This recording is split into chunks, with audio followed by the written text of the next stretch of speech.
রান্নার কড়াইয়ে ফুটছে গরুর মাংস। সবকিছুই স্বাভাবিক ছিল, কিন্তু হঠাৎ করেই চোখে পড়ে অদ্ভুত এক দৃশ্য। লালচে মাংসের রং ধীরে ধীরে সবুজ হয়ে যাচ্ছে।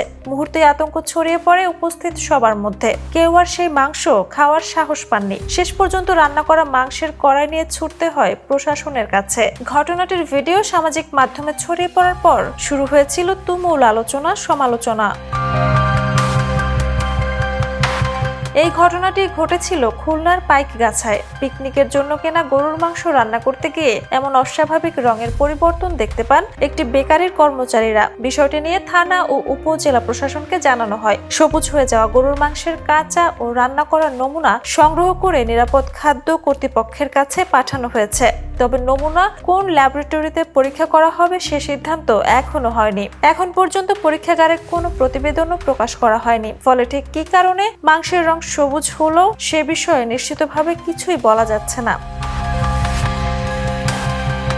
তবে খাদ্য বিজ্ঞানীরা বলছেন, রান্না করা মাংস সবুজ হয়ে গেলেই এটি বিষাক্ত বা রাসায়নিক মেশানো এমন ধারণা সঠিক নয়। মাংসের লাল রঙের জন্য দায়ী মায়োগ্লোবিন নামের একটি প্রোটিন। তাপ, অক্সিজেন ও বিভিন্ন রাসায়নিক বিক্রিয়ার প্রভাবে এর গঠন বদলে গেলে কখনো কখনো সবুজ আভা দেখা দিতে পারে। আবার আলোর প্রতিফলনের কারণে ইরিডেসেন্স নামের একটি স্বাভাবিক ভৌত ঘটনাতেও মাংস সবুজ, বেগুনি বা রংধনুর মতো ঝিলমিল রং ধারণ করতে পারে।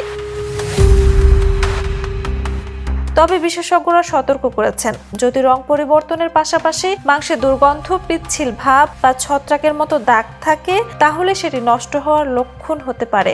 সেক্ষেত্রে তা খাওয়া নিরাপদ নয়। বিশেষজ্ঞদের মতে শুধুমাত্র একটি ভিডিও বা চোখে দেখা রঙের পরিবর্তনের ভিত্তিতে কোনো সিদ্ধান্তে পৌঁছানো উচিত নয়। পরীক্ষাগারের বিশ্লেষণই বলে দেবে খুলনার আলোচিত ঘটনাটি স্বাভাবিক রাসায়নিক পরিবর্তনের ফল নাকি এর পেছনে রয়েছে অন্য কোনো কারণ।